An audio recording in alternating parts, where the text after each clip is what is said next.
future, shattered dreams, end of times. Hello, friends. This is Sam Cheney reporting for Weaponized News. Today is March 31st, 2025. Thank you for joining us on this Monday edition of Weaponized News. We have a co-host, Adam Ruckus, on the line here from Alternate Current Radio. He's going to be joining us after the intro, and we'll go through all the news of the day. We got a lot happening. Actually, a lot of craziness over there in Aardvark land. They've Smotrick, my favorite. It was a toss-up, but I had to pick him because he was a Aardvark banker, so it doesn't get much better than that. Smotrick, finance minister, resigns as they're having internal political strife in Aardvark land. When you know all the corrupt parties are fighting amongst themselves. They as Aardvarks have ordered a forced evacuation of Rafa. So how's that going to go? As they're doing the blockade, starving them, dehydrating them, no food, water, energy, nothing for you. And so they're going to be forcibly evacuated here now. But of course, it's not ethnic cleansing. It's of God, by God's chosen people. We got that. So a lot is going on there. Of course, we're still bombing the hell out of Yemen here. America is. And nobody cares. It's quite striking, actually. It's quite striking. Over 100 now. Bombings of Yemen. And literally no one cares. Where's Congress? Not doing their job. Dereliction of duty. Impeach all of Congress. How about that idea? We have the comings and goings of the crime syndicate known as the U.S. federal government, more than just the bombings, illegal, unconstitutional bombings. What else have we got? Happy Cesar Chavez Day for all of you union labor organizers out there. And to rain on their parade, it's also Trans Visibility Day. I thought they already had a month of the June, wasn't June Pride Month, but it's Trans Visibility Day. So, of course, we celebrate it. The greatest day in history. I don't know how labor organizers feel about raining on Cesar Chavez. We'll get to it. Cesar Chavez did not like illegal aliens because he was not stupid. He may have been a socialist or a communist, whatever, but he realized that illegal aliens are undermining his supply of labor and cutting the prices. It's economics. So the man knew his economics in union labor for sure, and so he beat up, or had his crew beat up, illegal aliens at the border. Will we scream that Cesar Chavez is a racist? I will on this show because that's how we roll on Weaponized News. But all your lefty liberals, they ignore it, act like it didn't happen. We're for open borders, right? But not your big labor organizer, Cesar Chavez. I don't know. Seems racist to me, but what do I know? We got gold, another record high today. And the Trump tariffs are set to take effect. Trump's calling it Liberation Day. What is it, the 2nd? So in 2 days, expect a massive taxes on imported goods here. So we can expect that. Let me get to this day in history. And we got a whole lot more news, the comings and goings, like I say, of the federal government and other governments, state governments. So on this day in history of March 31st, in the year 1504, France and Spain sign a truce. In 1745, the Aardvarks are expelled from Prague. That's a noticing thing that's happening that we continue to notice is aardvarks are not like many places for some reason. In 1850, the U.S. population was officially recorded at 23,191,876. And of that population, the blacks were recorded at 3,638,808, or 15.7% of the population in 1850. In 1861, the Confederacy, as part of the Civil War, takes over the Mint of New Orleans. In 1889, the Eiffel Tower opens, and we have some news out of France. As they scream democracy, they are locking up and banning their political opponents over there, Marie Le Pen. And so that's democracy, Western democracy, screaming it in your face as they're locking up their political opponents over there in France. We do appreciate the tyranny. In 1918, can we just do away with daylight savings? We saw the first daylight savings time in the U.S. go into effect on this day. In 1932, Ford Motor Company publicly unveils its V8 engine. Now it's evil to have a V8 engine, and they're trying to price you out of the gas to even be able to afford to fuel such an engine. Very un-American of them, I say. In 1933, Congress authorized the Civilian Conservation Corps. In 1944, Hungary orders all aardvarks to wear the yellow star. In 1948, Congress passes the Marshall Aid Act to rehabilitate war-torn Europe, because it's our responsibility, because we started the war there, didn't we? We kind of backhandedly did. But they put it on the back of the American taxpayer. Thank you very much, International Bank Cartel. We do love paying for your destruction. In 1953, the U.S. Department of Health, Education, and Welfare was established. Could abolish that. I think it has been switched around and since then. In 1968, LBJ authorizes a troop surge into Vietnam, making a total at that point on this day in 1968 officially, and there was more there, right? But the official troop count in Vietnam in 1968 on this day after the troop surge was 549,500 U.S. troops in Vietnam. Truly disgusting. All started by the Gulf of Tonkin event that literally never happened. We must never forget that. They love to say, oh, never forget, never forget. Well, never forget the Gulf of Tonkin never even happened. Literally made up event to get us into the Vietnam War. We shall never forget that. And then fast forward here a little bit in history to, I guess, we'll just say, 2021, President Joe Biden unveils the American Jobs Plan, one of the largest infrastructure plans in U.S. history, worth $2 trillion. Literally created no jobs. They stole all the money. Who cares? Who freaking cares, right? No one gets in trouble. Still no one. Sitting here looking at my clock. We're 60 days into the Trump administration? Waste, fraud, and abuse everywhere. No one gets in trouble. There's still no one in the government in trouble. We're like thrall shadow banned into oblivion on the old X. I don't know what is going on there.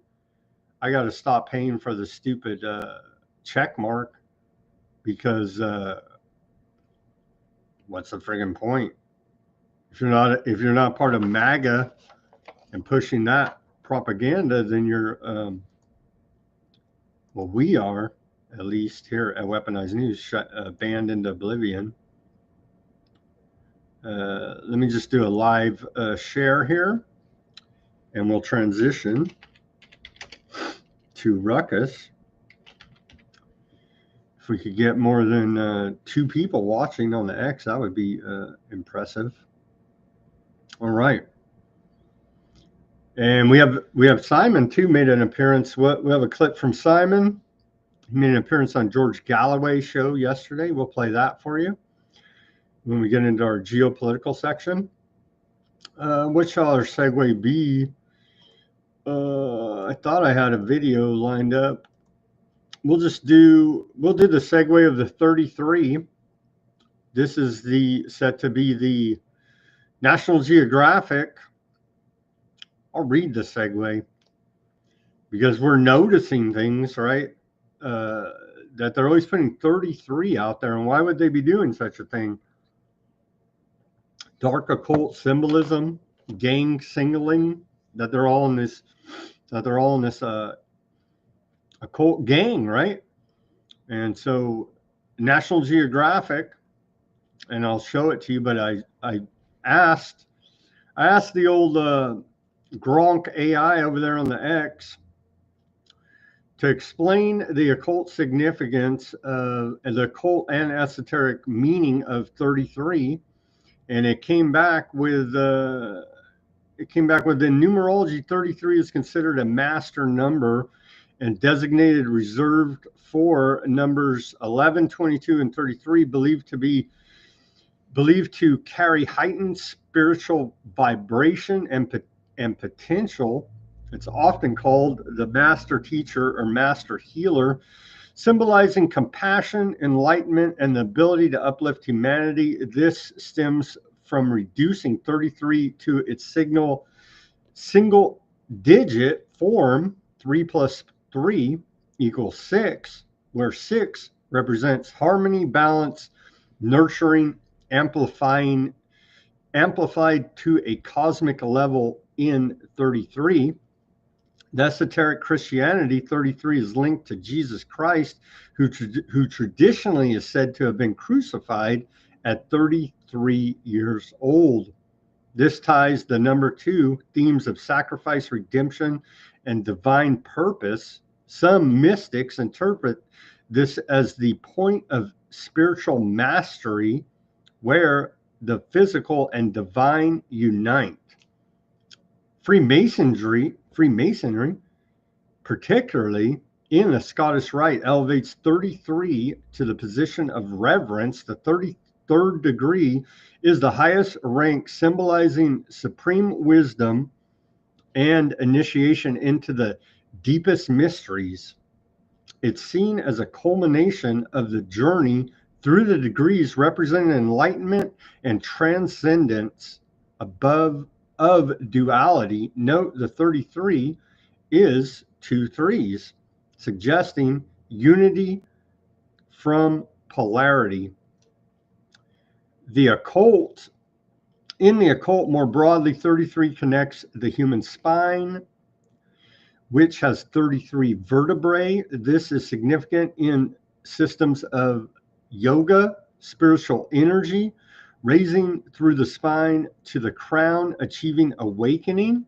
The number thus becomes a metaphor for ascension and the alignment of body, mind, and spirit.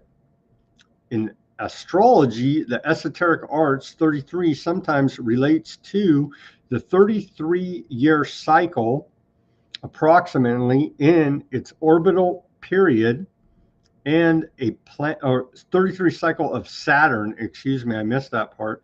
And it seems they do like to worship Saturn, a planet associated with discipline, karma, and mastery. This reinforces its association with life lessons and spiritual evolution. Symbolically, the repetition of 3, already a powerful number, represents creativity, growth, and the Trinity, Father, Son, and the Holy Ghost. Maiden, Mother, Crone doubles in potency in 33, suggesting a magnified or perfected state of those qualities. And here's the 33 from our friends at National Geographic. And you can see right here, they brought about 33, the agents of change striving to make our world a better place. And here they are, the agents of change.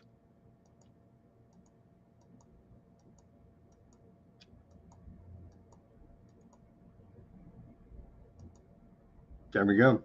So, segue to Ruckus. How do we get on this list of 33 agents of change, Ruckus? They said it's our world or their world. It doesn't matter. It's neither their world nor our world. It's God's world. He made it. And y'all might need to answer for that one day. That's all I'm saying. The 33, yep, there's always those 33s. We're always joking about it. You're always tweeting me. You're posting on X. Hey, check it out. 33. It's everywhere. Usually there'll be a headline, and for no darn reason, they'll just highlight the number 33. And you're like, what the heck is going on? Are they trolling us? I'm glad you brought up the 33 degrees, because that's the big one in Freemasonry. A lot of famous people are allegedly rumored to have been 33rd degree Freemasons, such as Stanley Kubrick. Of course, you're well aware of all of his films and the symbology involved there, in particular with 2001: A Space Odyssey. There's the Simpsons guy, Matt Groening, I can never say his name right. Gene Roddenberry, who made Star Trek. There's Seth MacFarlane, allegedly, as well as many others who have been illuminated. Oh, Walt Disney. And true story, kids, look this one up on Google. Walt Disney World or Walt Disneyland, they have a secret club/diner. It's literally behind a secret hidden door, and you're only allowed there by invite or because you know about it. But it's called the 33 Club. Look that up. I wonder what goes on in there. I hope Diddy has not been a member recently or ever. But thanks for having me. No 33 here, Sam. No way to get in the club. You have to sell your soul. What is we have Denver over here in the Rumble. He says the aardvarks seek ascension to shed their crimes and horrors inflicted upon humanity. Huh. Who knew? They're God's chosen people, Denver. I don't know, man. I don't know about that. But yeah. Don't pick them up off the street in Israel and ask them how they feel about Christians. I saw a video reel of that going around, and I'm like, oh boy, howdy. They are awfully nice. They love Christians. I'm being sarcastic here.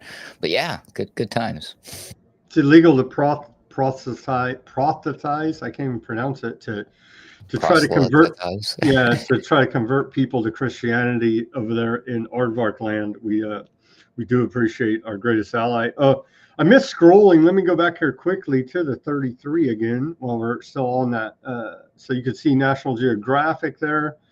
And so here they are, the 33 people that are better than us. And so National Geographic says in 1888, they do like their numerology. National Geographic was founded by 33, again, bold thinkers who aim to reimagine how we encounter our world. Much has changed since then, but the mission that guided them to expand knowledge and promote understanding drives us still. In that spirit, we introduced the National Geographic 33, a collection of visionaries, creators, icons, and adventurers from across the globe who are united in the belief that our world needs imaginative solutions and urgent action. So maybe, and then you can go to the list here and see all your favorite occultists there that are part of the gang that are literally laughing in your face as they are doing lesser magic as part of an occult ritual, with it being on the cover here of National Geographic. And so I gotta say, Nat Geo, good job, because that sounds a lot less Masonic to me now and far more Illuminati. Wowee, good stuff. Knowledge and all that talk. That was deep occult symbolism right in that description right there. Wild, man. I can't believe it. It must be a sign that something big is happening this year. That's my guess. And you thought National Geographic was just African women naked. I didn't think that. If you did, shame on you. I'm just kidding. I did think that, honestly, but yeah, it's a lot deeper than that. And so there it is, National Geographic. I do remember for magazines, they were the nicest ones. They had like a nice thick spine that was like a flat spine. It was good. It wasn't like this curved scrolly, sharp thing, and the pictures and the glossy paper. Fantastic publication back in the day. I don't believe for a second anybody actually read it. They probably flipped through it on the coffee table, looked at the pictures, possibly of the African people naked, I'm guessing. But that's about it. I don't think anyone actually read that darn thing, but they collected it. People to this day still collect that silly magazine. I'm not sure if they still make it. Probably. Yeah, I'm pretty sure it's still published in real life, not just on the interweb here. Okay, our science section here. Did you see this story? Ethically sourced spare human body parts could revolutionize medicine. Human bodyoids could reduce animal testing, improve drug development, and alleviate organ shortages out of MIT. Every day is like a science fiction novel. Yeah, but will you take a replacement body part from a bodyoid? Sure. If it's my bodyoid, it's my body, my choice. My bodyoid, my choice. This is wild, man.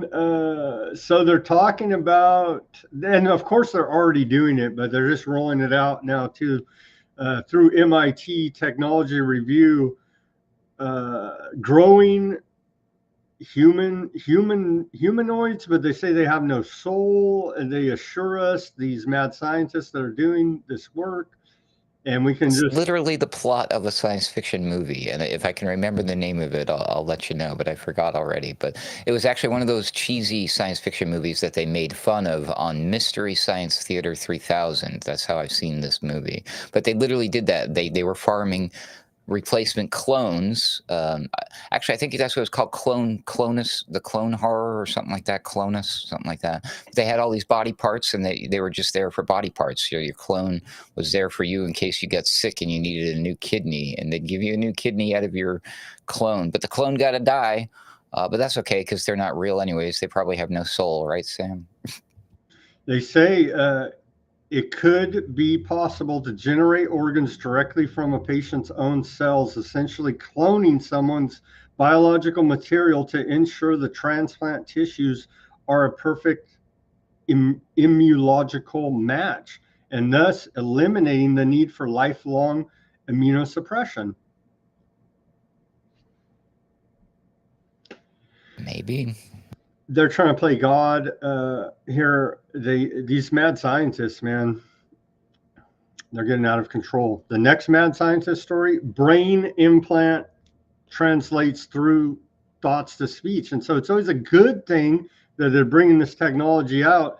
A groundbreaking brain to voice neuroprothesis has been developed, allowing a person with paralysis to convert their thoughts into naturalistic, fluent, and intelligible speech in real time. The device has been featured in Natural Neuroscience, and it represents a significant advancement in communication technology for individuals with severe paralysis. The experimental technology was successfully used on a woman who lost the ability to speak following a stroke, marking a notable achievement in the field of neuroscience. Is there any way we can get you to take the brain chip? How does it know like what you're intended that you want everyone to hear, or what's just like your inner voice going? Because that could be really dangerous and embarrassing. That's a good question. I don't know. We designed a deeper learning neural network transducer. I know. What if you don't have a filter, right? And it's literally like you have Tourette's, and you're just saying "F you, mother," you know. I don't know. I didn't honestly read the whole study. A lady could get up there and be like, so she's talking through this thing, right? She's like, "Thank you. It's wonderful that I'm actually speaking. Oh God, why is Bob looking at me? I'm so happy to be here. I bet he's sleeping with that whore next door. Oh, wait a minute. Did I say that out loud?" There has to be a filter, right? Yeah, maybe not. I got to dig deeper on that one. And then that ties in with everybody's favorite brain chip company, Neuralink, because Elon Musk and Neuralink are saving us. I guess we have to talk good or else be shadow banned on the X. I don't know. Neuralink Elon Musk Neuralink plans to implant its new brain chip, blind sight is what the chip is called, into a human patient for the first time in late 2025.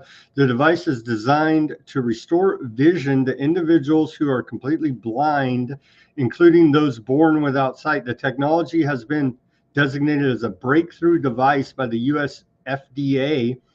The initial tests on animals have shown promising results. Elon Musk has stated that the initial resolution of the vision provided by blind sight will be low, similar to Atari graphics, but anticipates improvements over time. And so, is there any way we can get you to take this brain chip, Ruckus? That's like Geordie LaForge. Can't he just do it in the visor like LaForge did in the Star Trek The Next Generation, right? I'm not, okay, the brain chip, I only take the brain chip if it gets inserted in my brain by a robot. Oh, good news is that's exactly what Neuralink does. So I'm already on board, my friend. I'm going to get one, and then hopefully I can win the, they're going to do a raffle for the first 100 people that get the brain chip. You can get a free trip to Mars, dude. It's great.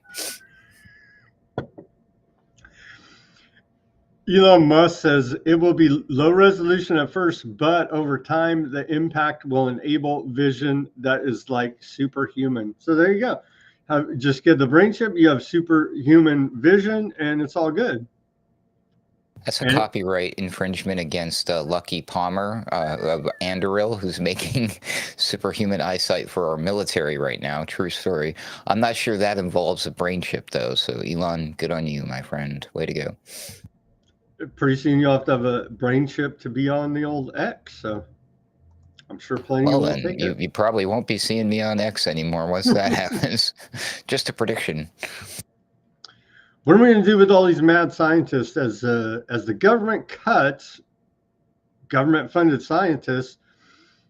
Nature magazine here, or scientific publication, Fraud Rag, ran a poll, and 75% out of 1,600 U.S. scientists who responded are considering leaving the country, many citing Trump as the reason.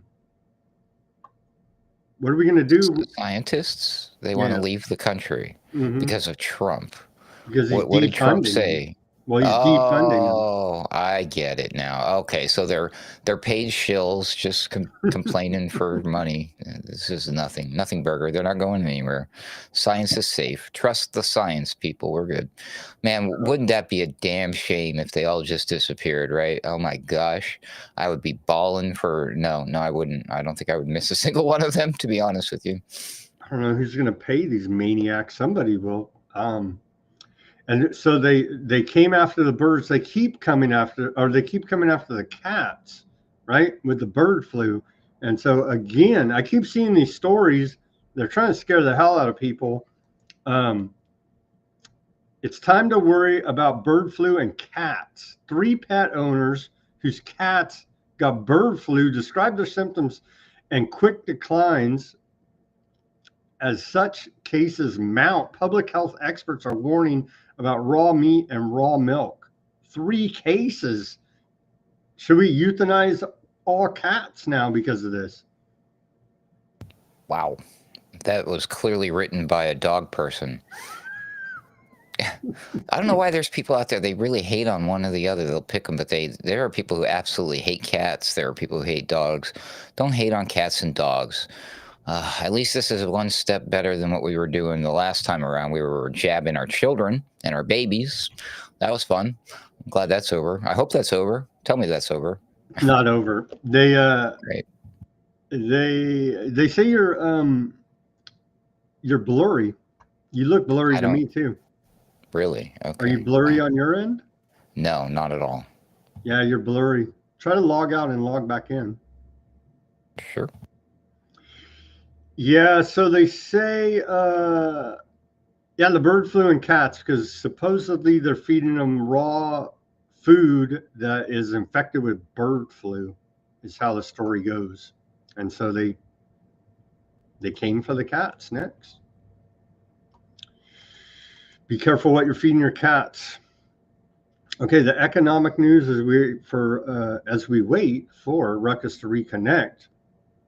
Gold soars past $3,150, breaking an all-time high again, as we await America's Day of Liberation, according to Trump, as tariffs are set to take effect here coming up soon.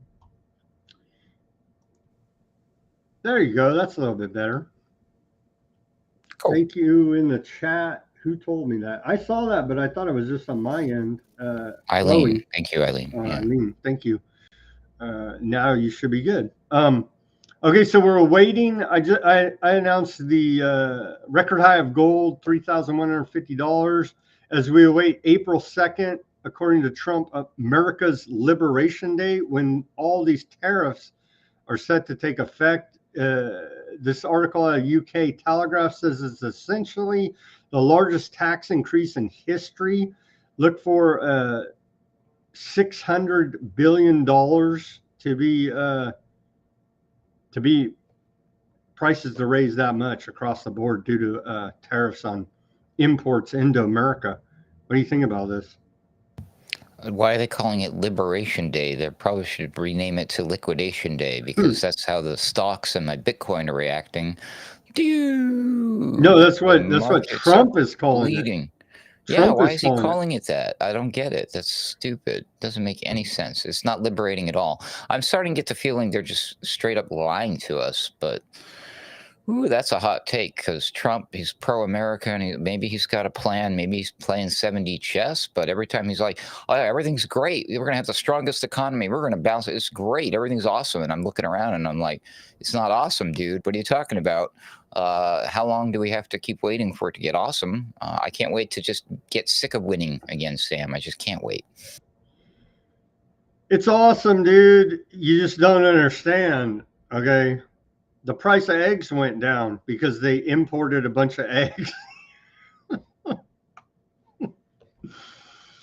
Oh my, what are we going to do with MAGA? I was talking to a friend today, and they said that MAGA is just another Gladio army.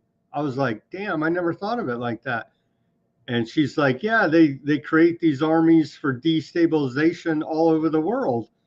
And I was like, yeah, I know about that. Gladio back after World War II, they left stay behind networks. And she's like, yeah, it's still going on. They're creating them all over. I was like, that's a great explanation right there. Gladio Army is MAGA and all the rest of these armies that we see today. Continuing, we hate Trump, YouTube. We hate his freaking guts. Okay, give us a boost. YouTube is about to eclipse Disney as the biggest media company in the world. And so Business Insider tells us. So they're long enough. It did take them long enough with everybody and their mother creating videos for YouTube. But here they are. They're set to overtake Disney as Disney keeps cranking out woke propaganda in their movies and remaking all their classic movies and losing market share that way. And YouTube is signing big deals with the sports teams, I think is what is pushing them over the top here. They got deals with the NFL. I think they got other deals in the works, but it makes sense that because at the same time Disney is sucking. So as they're going down, the other one's increasing. So they're catch up is easier that way. Way to go, Disney. They bombed with that last one. What was it? Snow White? I think they did. Snow White, yeah. Oh my goodness. I'll skip it all of it. Nope. Poor old Disney can't get out of their own way here and let the classics be classic. They have to remake it into 21st century idiocy that no one likes. So we love you, YouTube, and we hate Trump. So boost our channel. There you go. Okay. What is going on as we're on the media here now? And I also saw, but I messed up on my links. I'm not going to go try to find it. Newsmax, the cable news operation, has gone public, so you can now buy stock for Newsmax if you're so interested in propping up such propaganda. In other media news, TikTok is set to go out of business on April 5th, but Trump is saying that they're going to finalize a deal before the Saturday deadline. What do you think of that? You think TikTok's going to stay around? Is this a hostile takeover of TikTok? Looks like it to me. I don't know. Maybe OpenAI will buy it or somebody like that, because X's XAI just bought X, if that makes sense. For how Makes no much? sense to me.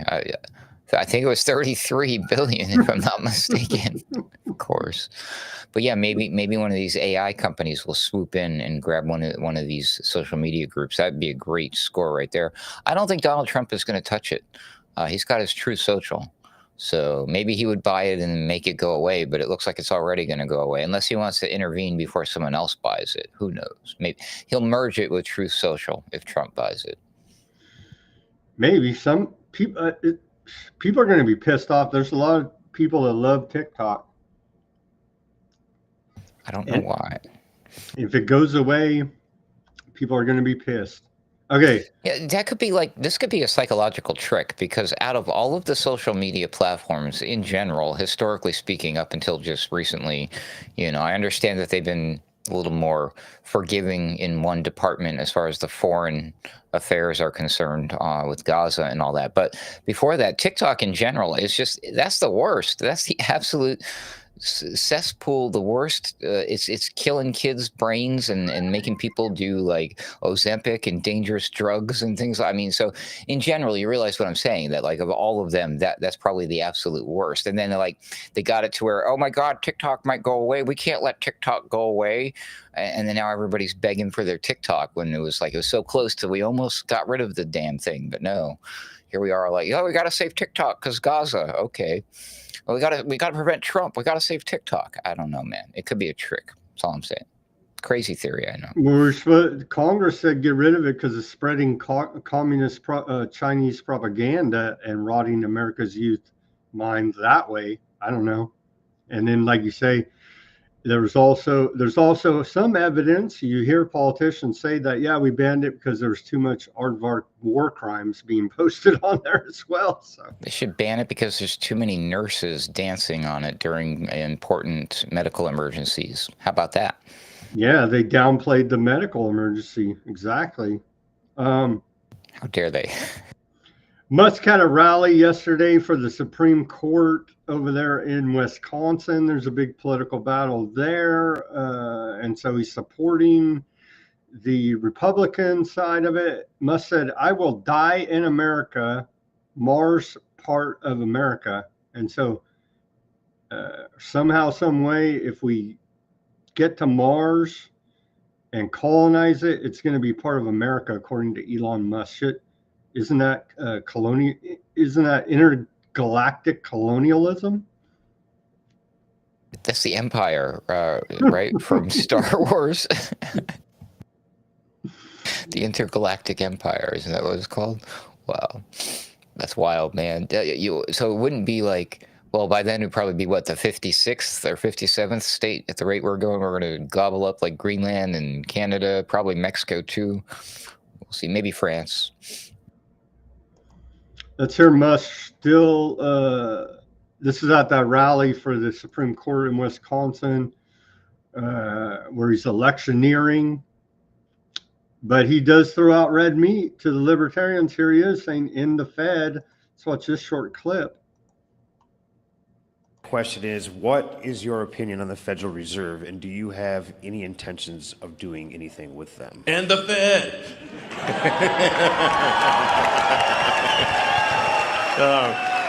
Yeah.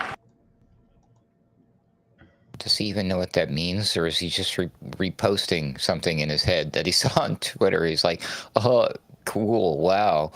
Yeah, does he even know what that means? Does he even know who originally said it? He's just like, Grok told me this is a catchphrase and I should say it and it'll get me applause. Look, mommy, they love me. He's a weirdo. I think he knows what he's doing. They're throwing red meat to the base. Okay, on to the Tesla vandalisms. Tesla vandalized with swastika in Bucks County. And so they're attacking Teslas. I think I saw like 17 or 19 were burned in Europe. I want to say Italy. I missed that clip, but the Tesla attacks continue. And then we have a message from, and with all the pressing issues here, we don't have Epstein files. We don't have the full JFK files. We're still looking for Bigfoot, Loch Ness Monster, aliens, every other conspiracy. The priority of the Justice Department and Pam Bondi, let's hear the video that she just put out, is prosecuting Tesla terrorists. I've made it clear, if you take part in the wave of domestic terrorism against Tesla properties, we will find you, arrest you, and put you behind bars. Today, I'm proud to announce that the Department of Justice has unsealed federal charges against another Tesla attacker. We've charged Cooper Frederick in the firebombing of a Tesla dealership that occurred on March 7th in Loveland, Colorado. All of these cases are a serious threat to public safety. Therefore, there will be no negotiating. We are seeking 20 years in prison. The crime was committed in Colorado, and thanks to the great investigative work by the FBI, the defendant was arrested in Plano, Texas. Let this be a warning. You can run, but you cannot hide. Justice is coming. How come they don't do that with all the other criminals they've been looking for? What the? But did you notice it's Pamela Bondi? All right, nice to meet you, Pamela. Official. Awesome. All of these crazy leftist libtards making domestic terrorists look bad. We've been domestic terrorists for forever. Get out of here. You're making us look bad. Just kidding. We're not domestic terrorists. Isn't that what, that's what America's founded on, domestic terrorism, actually. Hey, now. You're speaking history or something. That's definitely dangerous. Don't do that. Okay, the comings and goings of the government. Let's try to blast through some of these. National Treasury Union, National Treasury Employees Union, NTEU. I didn't even know such a thing existed. I guess all federal workers have to be part of a union because they're abused. They are now suing the Trump administration, and so look for all of his actions to be challenged in court one way or another. Doge to probe wealth of Congress. This would bring out quite a bit. Doge should probe their sexual harassment slush fund that they have there in Congress as well, and bring all of that back out, because that was a blip on the radar. But why the hell is our taxpayer money paying to pay off the sexual harassment of Congress? So Doge is now looking, they say, how do you accumulate millions of dollars in earnings while your salary is like $200,000 as a member of Congress? Well, it's easy. They insider trade and have kickbacks from the contracts. So there's a couple different ways how they're coming out of here as millionaires and keep their mouth shut about all the corruption. And so some of them actually sell the gold bars that are given to them as bribes. Not all of them. Some of them just keep it stuffed in their suit jacket in the closet. Menendez, right? Yeah. Here is EPA, Environmental Protection Agency, is closing its museum. And so that's very sad. It's located in Washington, D.C. It was established under the Biden administration, so it hasn't even been around that long. Maybe we should make the whole thing a museum. Let's watch a short clip from Lee Zeldin over there at the EPA about shutting down the EPA museum. I know it's very sad, and we should protest this. Funny that, well, look at the video. He's standing in front of a barrel of toxic waste. If you were to visit the museum located here at EPA headquarters in DC, you would learn a lot about the road to environmental justice and climate change. This museum claims EPA pursues its mission by advancing environmental justice, equity, and civil rights compliance. A timeline of key events conveniently omits any mention of President Trump's first administration. I'm currently standing inside of this museum, which was built and curated by the Biden administration with $4 million in taxpayer dollars. As if this wasn't enough of a price tag to fill a room the size of an apartment, this shrine to environmental justice and climate change cost the American taxpayer $600,000 to operate annually. This agency has been spending $123,000 on cleaning, $207,000 for security, $54,000 on maintenance, and an additional $54,000 on storage. From May 2024 through last month, only 1,909 members of the public visited the museum. Even though it is free admission, this museum costs you, the taxpayer, $315 per external visitor. I have pledged to be an exceptional steward of taxpayer dollars. So this shrine to EJ and climate change will now be shut down for good. I will do my part to help the American people learn more about the amazing work of our agency to provide cleaner, healthier, and safer land, air, and water. We will do so without paying over $500,000 in tax dollars on a museum that is barely visited and designed to tell an ideologically slanted, partial story of the EPA. Under President Trump, we are ending the practice of burning tax dollars on pet projects that do nothing to help this agency achieve our mission of protecting human health and the environment. I was going to go visit that, damn it. You're going to have to cancel your trip, buddy. Sorry. Good news is they'll probably easily replace that in the metaverse, and you can visit it in your head. Maybe you can tour it using your brain chip. You never know. I don't know. Wild stuff. What a waste of space. What a waste of money. And it didn't even look that good. It didn't look worth the millions of dollars they paid for. I don't understand why it's so much to upkeep.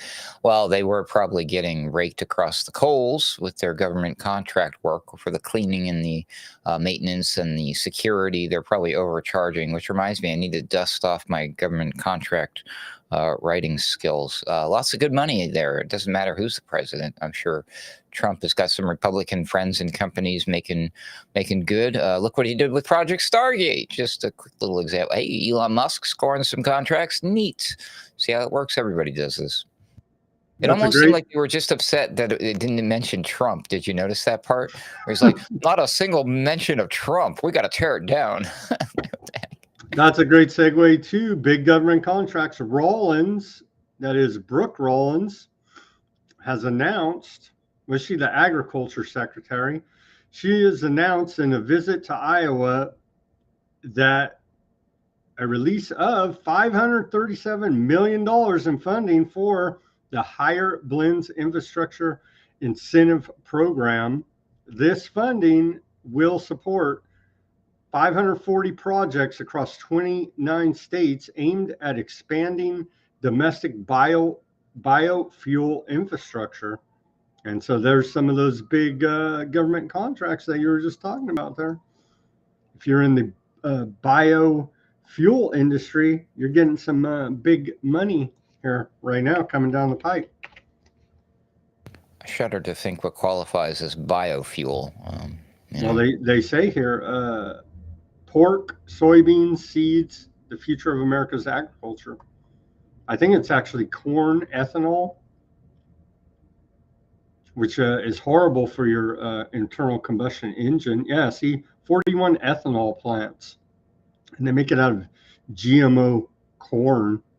And so we are thankfully keeping our GMO and glyphosate Roundup well-funded. So that's something to look forward to as we cut government waste. That's a fresh new hell. We're already still, the jury's out as to what the GMO corn is doing to the bodies of like the animals and us who eat it. Now we don't know what's going to happen once it burns through as fuel and it emits the crap up into the sky. And when we breathe it, the pollution, who knows? GMO pollution now. Amazing. This is crazy. And it burns out your your internal combustion engine too a lot faster. So yeah, we have all that to look forward to. Thank you very much, Brooke Rollins. The House of Representatives that don't represent us in our democracy is set to vote on the SAVE Act, H.R. 22, later this week. The bill aims to require proof of citizenship for voter registration and mandate states to remove non-citizens from their voter rolls. So this is hateful, isn't it? I have so many questions. Why are non-citizens already on the voter rolls? Do I need to consult with my local government official and ask how voting works? But last time I checked, non-citizens should not be voting. But what do I know? YouTube, you tell me. That's a good thing, right? How dare they try to take them off then? Yep. How dare them. So we're going to look and see. Yeah, we're going to see what happens with the SAVE Act. That you even had to make another law. I'm sure there's already laws on the book, so it's like it's repetitive here. Trump administration reviews Harvard funding over anti-Semitism. How about we just Harvard in general, as we've reported here, the Kissinger School over there at Harvard, and there's others that it's just. Harvard is quite a horrific institution. How about we just defund them on general purpose here? What do you think about defunding Harvard over anti-Semitism? Well, I mean, why don't we just deport them all? Why are we stopping at defunding them? we should send some of those protesters that are attacking Tesla, and they should go attack Harvard instead. What do you think? Joint Task Force, Trump's new anti-Semitism Joint Task Force to combat anti-Semitism has initiated a review of over $8.7 billion in multi-year commitments and more than $255.6 million in contracts between Harvard and the federal government. Defund it all. U.S. sanctions 6 over Hong Kong autonomy. The United States has imposed sanctions on 6 individuals from China and Hong Kong for actions that undermined Hong Kong's autonomy and involve transnational repercussions. So here's the guys, if you cared, and we'll probably forget about it as soon as the story is seen.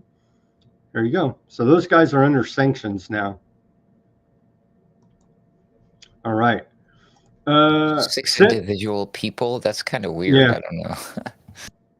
Secretary for, well, it's members of, it's political. And so it's Hong Kong Secretary for Justice, Director for the Office of Safeguarding National Security, Secretary General for the Committee of Safeguarding National Security, Assistant Commissioner of Hong Kong Police Force, Police Commission of Hong Kong, Commissioner and Assistant Commissioner. So it's clearly political. Senate lifts cap on overdraft fees. This can affect you directly, you and me and everybody else with a U.S. bank account. Today, the U.S. Senate voted to overturn a rule that had previously capped bank overdraft fees at $5. The decision allows banks to potentially charge up to $35 for overdrafts.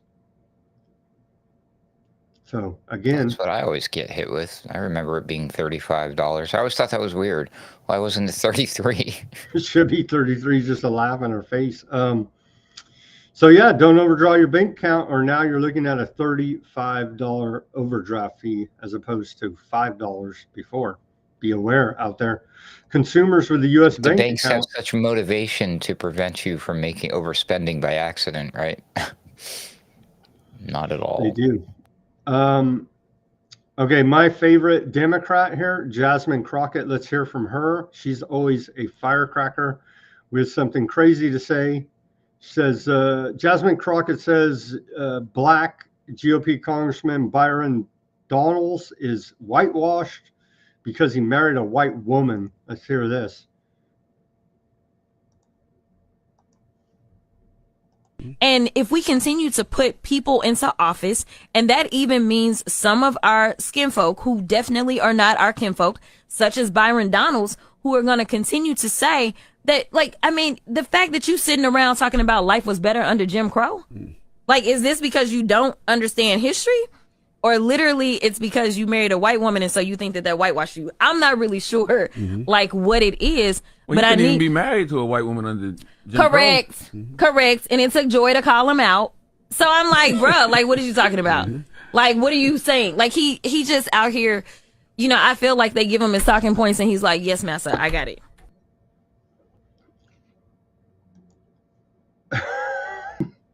Weird how she doesn't talk like that when she's working, right? She said skin, not kin. These people need to stop going on those types of talk shows. It's never a good thing. And stop going on Joe Rogan, everybody. Stop it. Just stop already. Do your job. Don't go on podcasts, okay? That's not your job. Yeah, apparently they're all info warriors now. Trump discusses third term amidst constitutional debate. Can we just make Trump dictator for life? He said he's not joking about seeking a third term, even though the Constitution limits the president to 2 terms after FDR served 4 terms. So, do you want Trump to be our king, God, dictator for life? Don't I? Of course. Don't. At least, well, I mean, it would be terrible if he got old and sick and he had to step down and then we got Vance. But that would be good. See, so, I mean, it's all good from here, people. It's awesome sauce. Does that work if he's in his 3rd term, by the way? Does Vance get in or whoever? Well, Elon Musk would probably be vice president by then, right? How does this work? Does he get a new VP? Does he keep the same one? I don't know. Weird.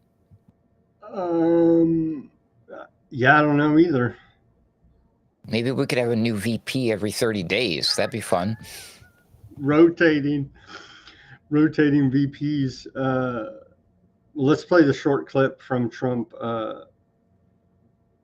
talking about his 3rd term here. 3 is the number of the day. If you were allowed, for some reason, to run for a 3rd term, is there a thought that the Democrats could try to run Barack Obama against you? I'd love that. For his 3rd term? Boy, I'd love that. That would be a good one. I'd like that. No, people are asking me to run, and there's a whole story about running for a 3rd term. I don't know. I never looked into it. They do say there's a way you can do it, but I don't know about. And that turned into the headlines I saw in my news feed and in my emails today. Like, oh, yeah, he promises he's going to have a 3rd. I didn't hear that. I did not hear any of the things that I saw in my news feed come out of that man's mouth. I think there's more, but yeah, it's they're reaching here and spinning. Okay, live commercial break here, and we're missing Barry in the chat, but I'm going to read anyway. From Barry. He did email me today. Public service announcement on this live commercial break. Barry wanted me to let you guys know that up there in Canada, that they're having Catherine Austin Fitts meet and greets. And there's going to be one for Solari subscribers in Toronto on May 26th.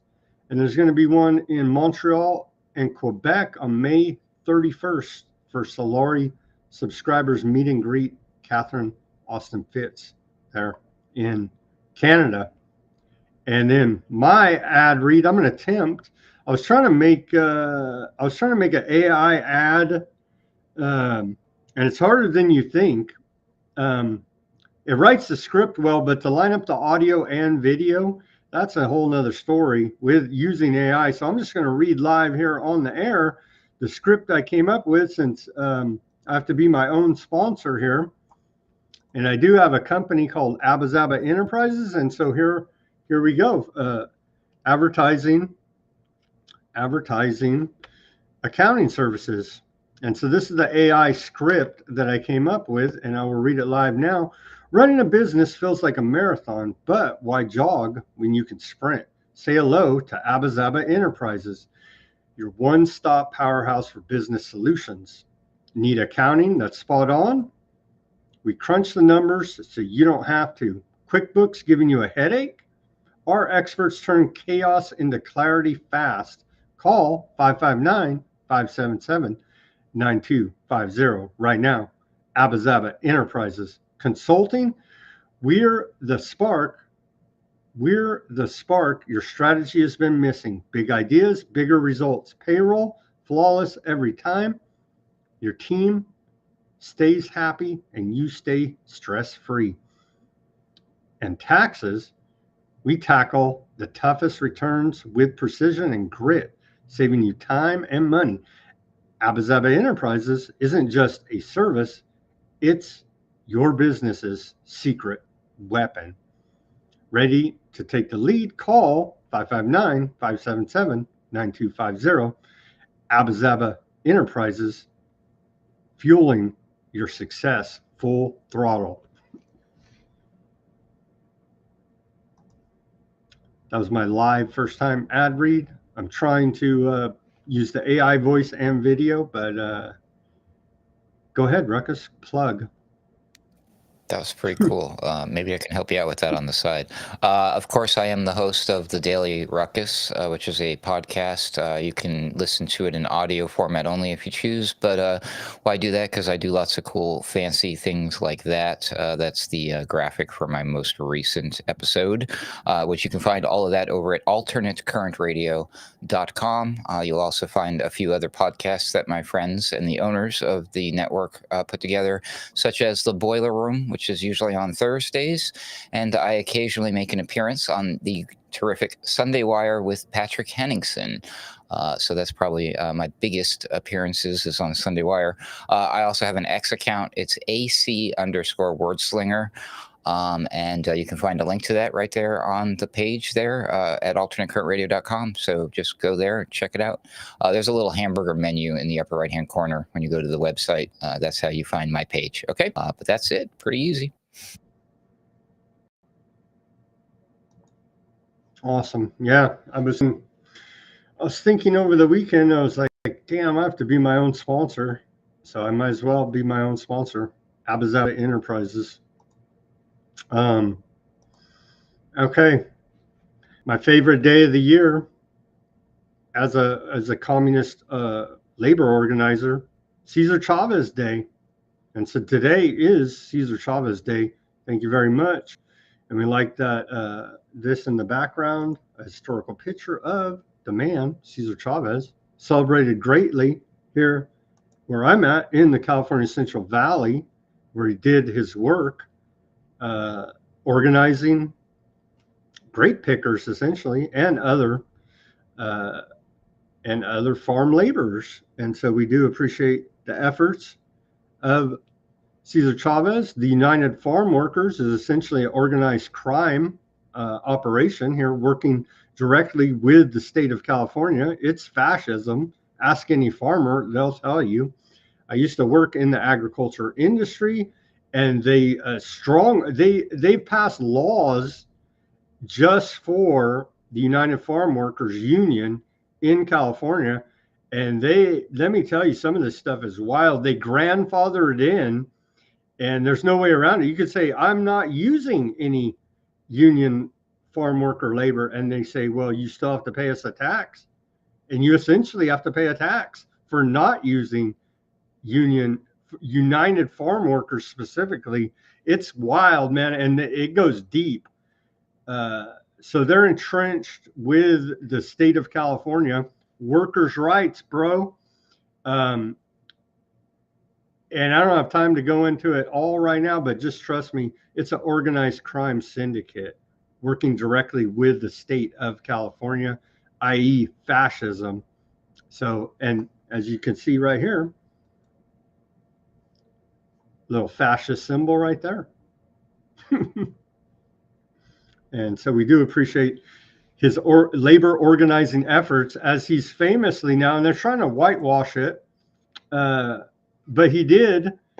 Cesar Chavez met illegal aliens trying to cross the border. He called them the wet lines, and beat them up and told them, don't come here. There's no work for you here, because he saw them as direct competition to his organized labor and in the United Farm Workers Labor Union. And so don't let them whitewash or brownwash here now. Cesar Chavez, he was a staunch pro-border labor organizer, because he was smart enough to see they were direct competition to his labor union. Any thoughts, comments on Cesar Chavez Day? Clearly, he was a successful businessman. So, yeah, if you're going to idolize him for anything, I guess we could say that, right? Yeah. And he was for closed borders and strict border control. He's clearly a racist, xenophobe. Wait, what was his name Cesar again? Chavez. Good, solid, white American country boy name, 100%. Yep. And coinciding to rain on the on Cesar Chavez Day is Trans Day of Visibility, is today. And so here's the organizer that created the made-up day right here. Rachel Crandall Crocker, a radical trans activist, has invented Trans Day of Visibility. So, well, it's not working so good, because if you had not shown this on your screen right now, I was going to say I have not seen a single one all day. They're not very visible to me, but one does not. Holy moly, he is quite the looker, though. That's for darn sure. Absolutely. Trans Day of Visibility is not to be confused with November 20th, which is Trans Day of Remembrance, or also don't confuse it with Pride Month, which is the whole month of June. And so don't confuse any of all these days with today, March 31st, Trans Day of Visibility. And there's of course the Trans Day of Rage. Definitely don't confuse it with that. It's not today. Calm down. We proudly here in California. This is the state capitol, posted by Gavin Newsom, the new moderate. And so we're proudly displaying here, Newsom says, at the state capitol of California, Trans Day of Visibility, honoring and celebrating the joy and contributions and resilience of our trans and non-binary communities. There you go, state capitol. I'm surprised they don't put this flag. The smallest flag, all the way on the bottom. What a jerk. What a jerk. That's not fair. And then they still never explain you, if you ever go, I know about California, I'm sure it's probably the same at all capitals, but they all have this Babylon mystery religion all around. Here's like one, what, it's very odd. Why do we have these Greek mythological figures? And it's just bizarre. And you're like, how does that tie into American Judeo-Christian values? And you go and look at the actual architecture on the state capitol, and it's all this Babylon mystery religion going on there. And it makes you wonder what's going on here. You know what I mean? But they should all just have obelisks and reflecting ponds like they do in Washington, D.C. Just streamline it and keep it simple. So Trans Visibility Day ties into a toddler suspended from UK nursery over transphobia allegations. A toddler aged between 3 and 4 years old was suspended from a nursery school in the UK after being accused of transphobia or homophobia. This incident has sparked significant public outrage and discussion on social media. The Department of Education emphasized the importance of ensuring safety and promoting positive behavior in schools, but has not commented specifically on this case. They're starting the hate early over there in the UK. 3 or 4 year old now kicked out of elementary, or what is it, nursery school, for being a bigot essentially. And so stop the hate in the UK. Here's Newsom as he's become an info warrior, rebranding himself. California psycho, Gavin Newsom, he says Democrats' brand is toxic right now. He went on Bill Maher as he's done this media tour here now, as he's the common sense man in the middle, and right wingers and left wingers are just too extreme. And well, let's hear from Gavin Newsom. Rebrand. These guys are crushing us. The Democratic brand is toxic right now. Democrats, we tend to be a little more judgmental than we should be. This notion of cancel culture, you've been living it. You've been on the receiving end of it for years and years and years. That's real. And Democrats need to own up to that. They say brand as if it's not people. Like, no, the people are toxic. They're nasty. They're Now, Gavin Newsom is a great freedom fighter and pushing back against the Democrat Party cancel culture. What do you make of this? Does he have your vote in 2028? I'm not in California. No, he's going to run for governor. President. Maybe I could if I was a non-citizen. Oh, wait, they're going to change that rule too. Darn it. I don't know what to tell you. I can't vote for you, Gavin. Sorry. People are toxic now. So Lee Zeldin, go get all those toxic people if you want to clean up the environment and make everybody healthy again. Let's do it. Let's deport them alongside with those other unfortunate souls that we don't want around, right? On Harvard, Yale. That was a great segue too. U.S. El Salvador transfers 17 gang members. These are deportees in a joint military operation between the United States and El Salvador that resulted in a transfer of 17 individuals. There's another number that comes up quite a bit, 17 individuals from the U.S. to El Salvador. These individuals are linked to the Trey de Agra and MS-13 gangs and have been confirmed as murders and high-profile offenders. And so that is being celebrated today. I definitely don't want to wind up in that El Salvador Supermax prison. I'll tell you that. But that gang name, it starts with three. It's a three. It's another three. Tren de Aragua, yeah? At least I think so, yeah. Oh. Continuing, the new moderate Gavin Newsom is lauding San Francisco crackdown on speeding. They've rolled out a new safety system pilot program for the poor, of course. So based on your income, they're going to give you a ticket for speeding here now in California. So if you're rich and can afford to pay the fine, then go ahead and speed.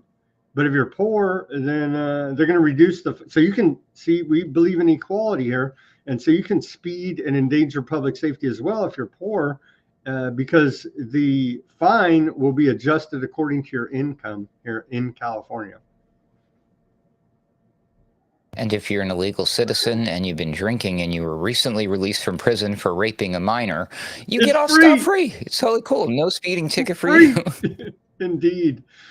Oh, man. What will these crazy kids in San Francisco come up with next? Okay, very sad story here. Virginia Guffrey is in critical condition now after she was run over by a bus. And so this woman was an accuser of Epstein and Prince Andrew, and she's reportedly been hit by a bus traveling at 115 miles an hour and given 4 days to live due to kidney failure. And here's her post on social media. And so I'm sure it's just a coincidence and they're not getting rid of witnesses in the Epstein saga. Oh, that is not sus at all. That's super sus. That's super sus. I'll read the post that she put out on the interweb. She says, this year has been the worst year to start a new year, but I won't bore anybody with the details. But I think it's important to note that when a school bus driver comes at you driving 110 kilometers per hour as we were slowing for a turn. That no matter what your car is made of, it just might as well be a tin can. I've gone into kidney retinal failure. They've given me 4 days to live, transferring me to a specialist hospital in urology. I'm ready to go, just not until I see my babies one last time. But you know what they say about wishes: shit in one hand and wish in the other. And I guarantee it's still going to be shit at the end of the day. Thank you all for being the wonderful people of the world and being a great part of my life. God bless all of you, Virginia. Wow. So another witness down there, it seems. To the chatters, they're saying they thought it's not miles per hour, it's kilometers per hour. So it's a different speed than what you're used to, because she's out in the UK, I believe. Yeah, she says 110 kilometers, and I said 115 miles per hour, but whatever. Do the conversion. Yeah. Okay. Segue into the geopolitical section. Here is our former co-host, Simon, and he told me that his goal is to make 100 appearances on George Galloway, then he's done. No more calling in, no more nothing. You'll never hear from him again. I don't know what appearance this is, but we're getting up there. So anyway, here is Simon yesterday on George Galloway's show, repping Weaponized News. Once again, shout out to you, Simon. Thank you very much for that lovely message. Simon, the legend, formerly from Florida, now Weaponized News on Trump, Putin, and Yemen. Go ahead, Simon. What have you got for us? Greetings to you, Mr. Galloway, and to your worldwide audience. There's no doubt many of them will be celebrating Eid today and tomorrow. But as Sammy has just made the point, then I guess we should also take note of many members of the British Commonwealth celebrating Mother's Day, but I'll come back to that in a roundabout way. Well, it occurred to me on this, my 89th call with you, that the only odd couple who seem to be communicating more than you and I apparently are Mike Waltz, National Security Advisor of America, and Mr. Jeffrey Goldberg, has publicly come He's out never met him, doesn't know him. Revealed that he has indeed been speaking to him by telephone many times before. So Mr. Waltz apparently is looking very much like Frank Spencer, who will, of course, you will recall, failed to navigate even the most simple of daily tasks as a newlywed and new father during the comedy series, the punchline of which I'll deliver at the end. And so I think he's got a bit of a competition, though, since there now appear to be many members of the Trump cabinet who do appear to be auditioning for that redo, as Hollywood tends to repeat shows many times again. But if people are looking for the source of the punchline, they can search on Wikipedia for the series that played from 1973 to 1978, because I'm sure that many of those individuals' mothers, whether they've been greeted with flowers on the correct day or not, because as America likes to invent its own weights and measures, they did, of course, reinvent Mother's Day, and they have a different day from Britain. But really? I didn't know that. The punchline that I've been rather roundabout in getting too much like Ronnie Corbett is, of course, the show Some Mothers Do Have 'Em. And obviously the audience may like to look that up. They will find a great deal of parallels between that and the way some of the cabinet members are behaving, particularly with their proclamation that Signal is a secure means of communication, as it is subsequently turned out that the US government has actually leased a software from the Israelis specifically to hack Signal. So not only did they know that they were lying, but they were paying for the ability to be able to hack people otherwise thought to be secure communications. And one wonders, much like Hillary Clinton's infamous server, how much secrets have been revealed to their adversaries through some rather clumsy tradecraft. But with that, sir, I salute you and your good wife on Mother's Day. Greetings to your children. and I will look forward to speaking to you for the 90th time anon. God bless you. And we'll have a party when we get to 100. God.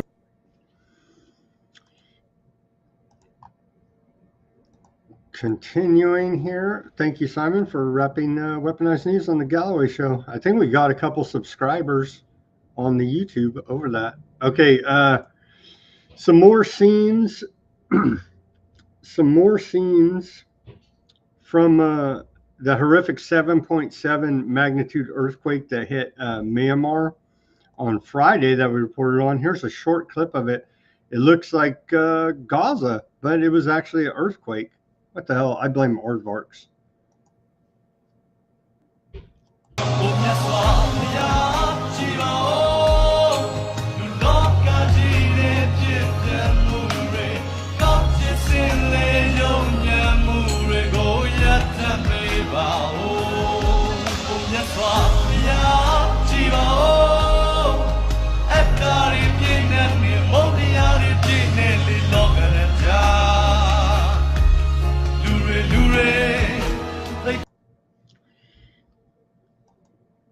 Quite the destruction there.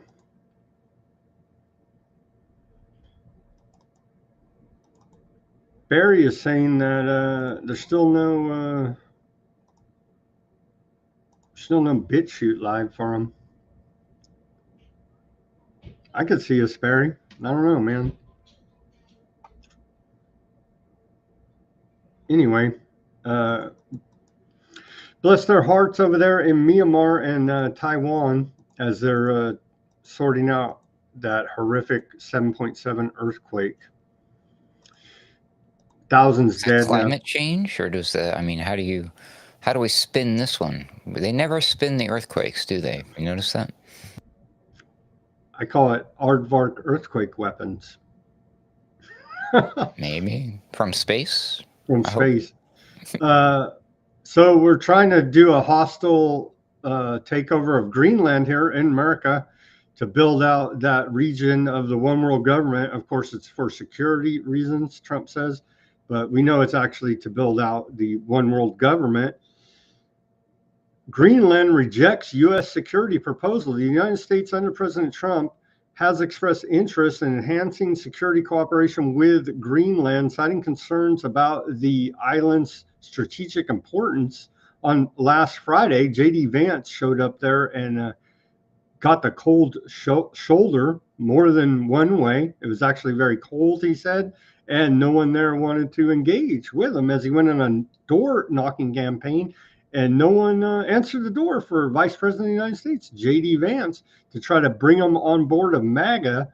And so it looks like we're having some problems there annexing Greenland. Should we just take it by force, Ruckus? Well, yeah, Congress tells me there's ways we can do it. It might not be constitutional. We'll make it constitutional. Yeah, I don't know why they're obsessed with snagging all this land. They want Greenland. They were talking about Canada. He wants to secure a good amount of control over the Panama Canal, Mars now. It's pretty wild.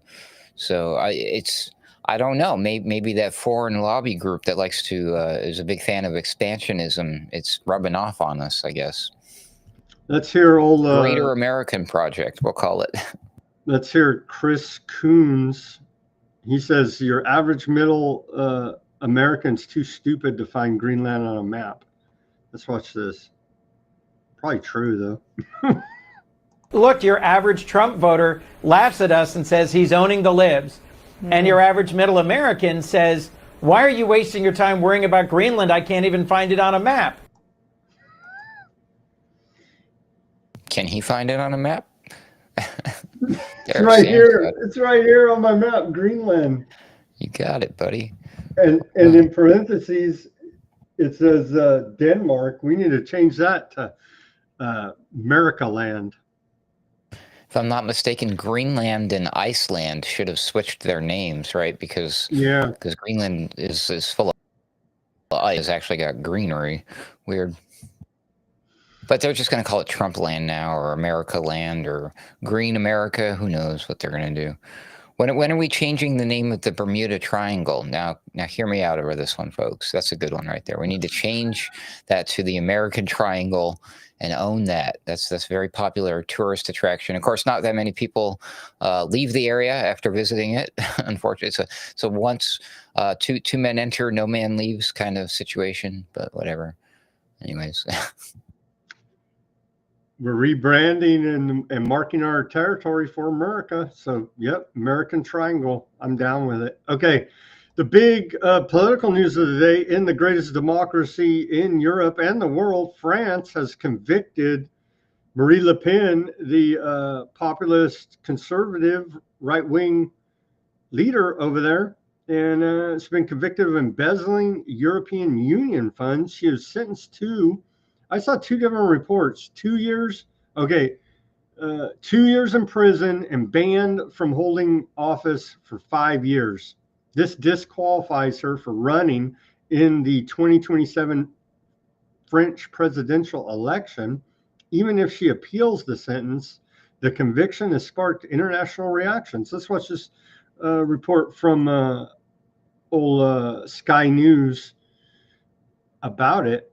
And so, but I was told by the right-wing, quote, alternative media, whatever you want to call them, that the right-wing populists are winning everywhere, and we defeated the globalists. That's what I was told. But hey, they're throwing your right-wing populist leaders in jail here now over there in France.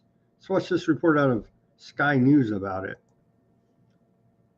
Breaking news for you now from France. A French judge rules that the far-right leader Marine Le Pen is barred from seeking public office with immediate effect. Let's bring in our Europe correspondent, Adam Parsons. Adam, we just saw Marine Le Pen leaving court. What more do we know? Yeah, well, we had anticipated that she would be deemed ineligible to run for public office. That has now been confirmed. There was a long consideration by the president of the tribunal in Paris as to whether or not that should be a provisional ban, dependent upon the outcome of an inevitable appeal. But the tribunal has decided that no, she should be banned from running for public office as of now. Marine Le Pen, the leader of the hard right National Rally Party, has now walked out of the court. What we don't know, and what is absolutely crucial, Gareth, is how long this ban is for. The first person to have just had their complete sentence announced is a woman called Catherine Grisset. She has been given a 2-year ban from a public office. That may be an indication that Marine Le Pen may get a longer ban. We simply don't know. We do know that was an older report. So yeah, she's but it's democracy there with the Rothschild banker Macron running stuff in France. And so it's the greatest democracy in Europe, arresting their political opponents and barring them from running for office.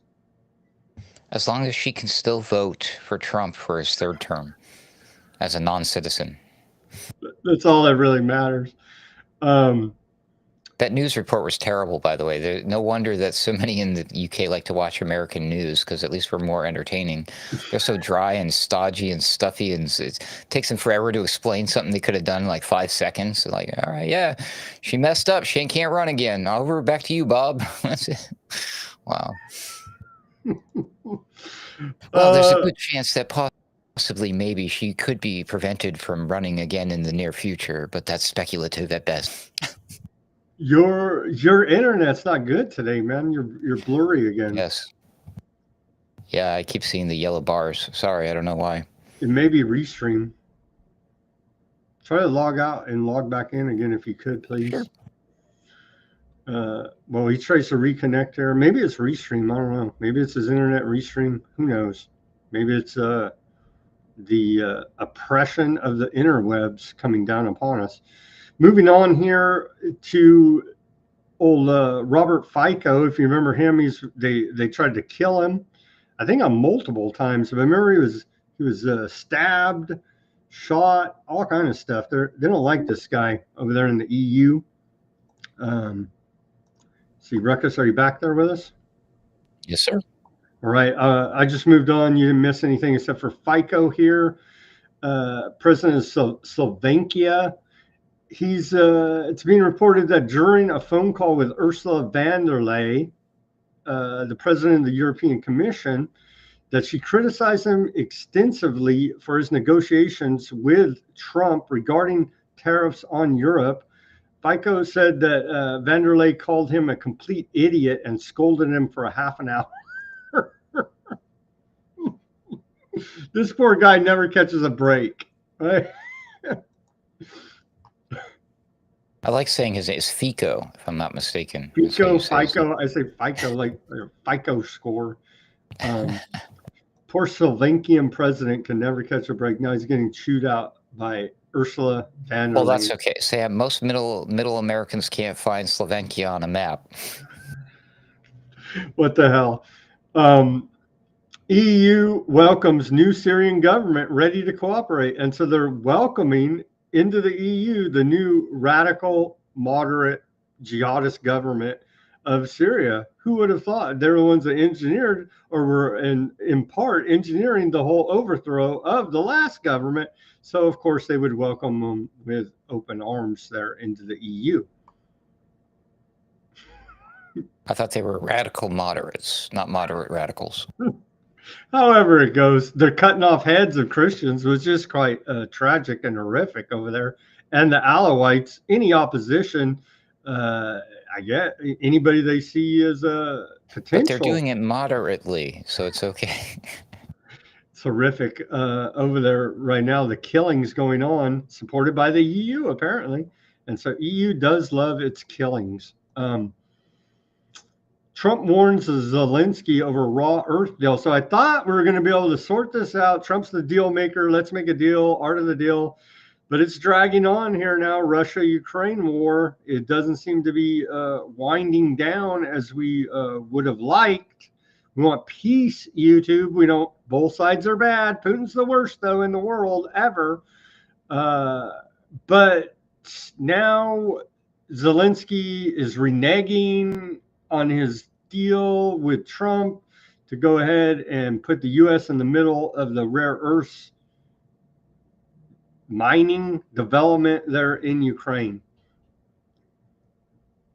So we can't get it into this damn war.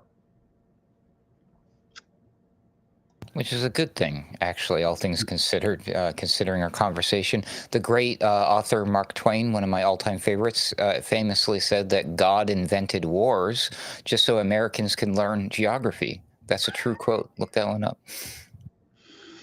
So this is a good thing. It's all good. See, that way we can find Greenland on a map, and we won't be dumb Trump-supporting middle Americans. Yes. Can we find Ukraine on a map?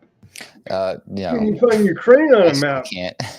Right there is Ukraine on a map for everybody out there in the listening and viewing audience. Okay, so I'm praying for peace still. We need peace. No more killing in Ukraine and Russia war. However, it's going to take to sort out. But Zelensky, he's like, one day it's like always for like ever since Trump got in office. I mean, back and forth, back and forth, back and forth. Okay, back to Argentina now. The libertarian hero Javier Milei of Aardvark fame, he is now released, and I haven't had time to dig into this. He's now released documents on Nazis in Argentina. Argentinian President Javier Milei has ordered the release of documents related to Nazis who fled to Argentina after World War II. These documents have sparked discussion and claims on the interwebs that Adolf Hitler escaped to Argentina and lived there until the mid-1960s. What do you think of this? Did Hitler commit suicide in his bunker with Eva Braun, as we're told, the official story, or did he escape to Argentina to live out his days with Dr. Mengele and do cloning experiments on children? I don't know about the last two parts, But the evidence would suggest, and I recommend you do your own digging on this, but the evidence, I mean, if you were given both cases, any thinking person would be like, yeah, the dude definitely didn't kill himself. He definitely escaped. And it sure looks like he went to Argentina, of all places. So all these crazy conspiracy theories we've been hearing ever since immediately after the end of the war, they were saying this stuff. So, but why would they cover that?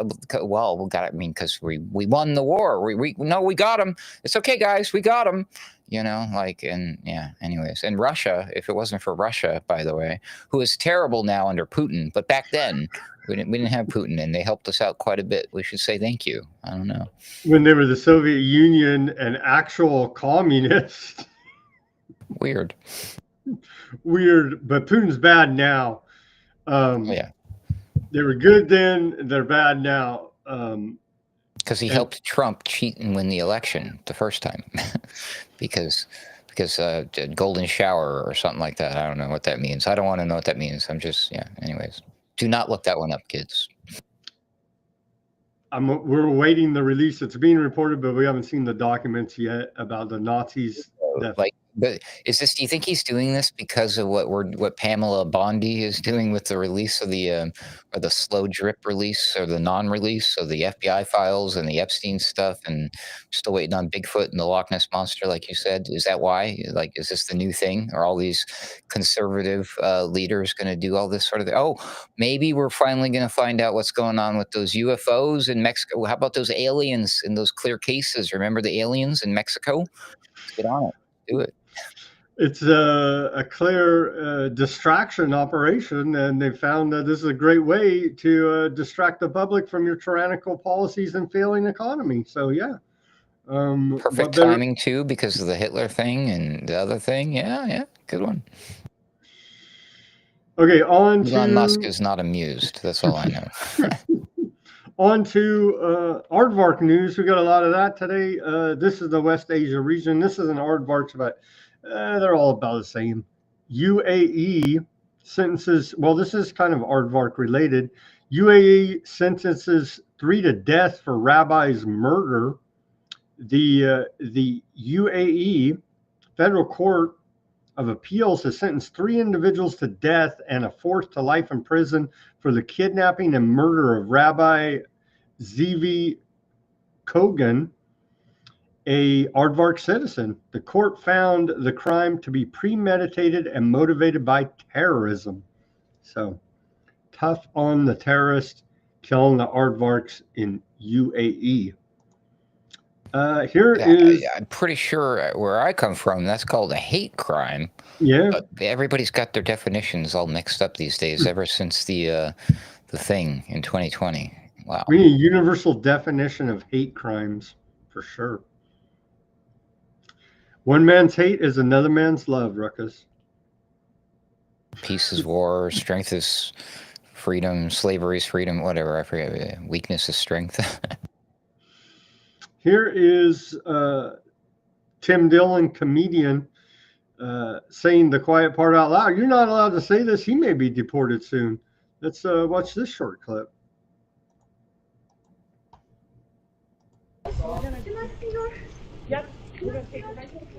Is this being done for America or for Israel? I mean, this is a fair question.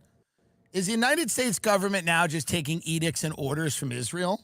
Is this what people voted for when they elected Trump, is to have a country taking orders from Israel?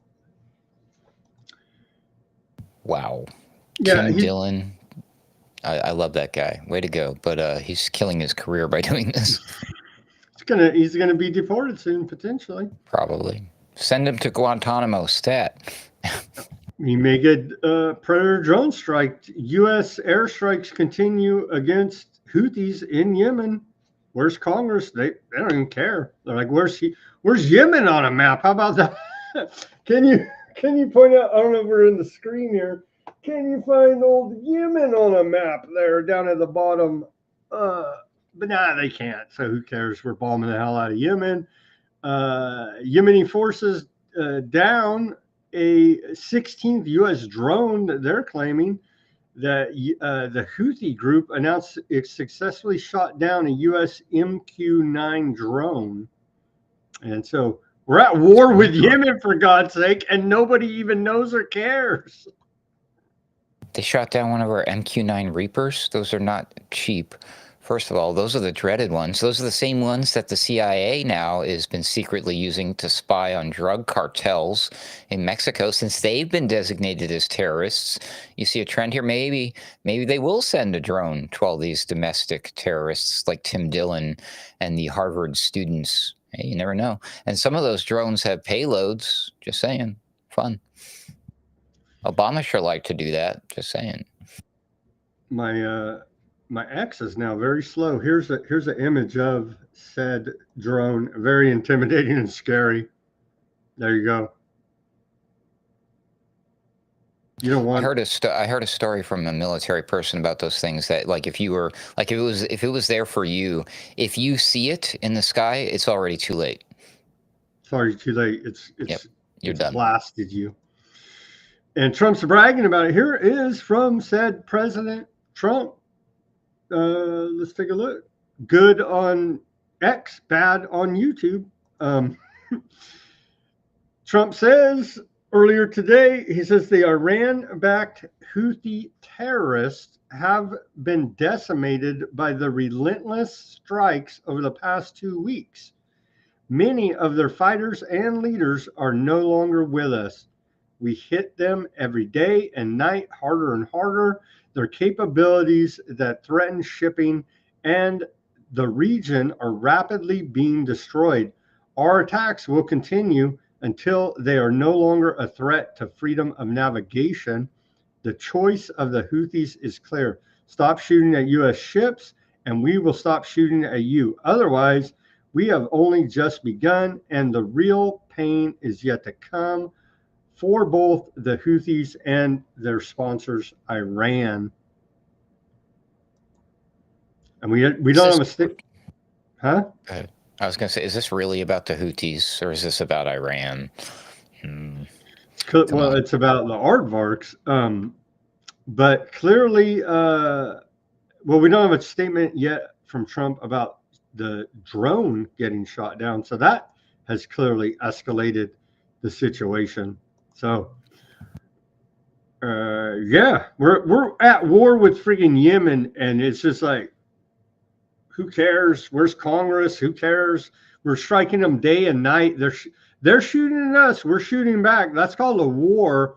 Like, what the F is going on in this country, man? Let's just call it a special military operation. We're just calling it peace. Let's not do that. We're just calling it peace for the shipping lanes when it's literally none of our business. Okay. What, as you've pointed out many times on your part, wouldn't it be cheaper or easier for us to just, let the aid into Gaza for the people who need it rather than starting a war with Iran over the Houthis shooting at because come on now, it's a simple request on their end. We refuse, so they're doing their thing, and then now we're giving them a demand. Come on, people.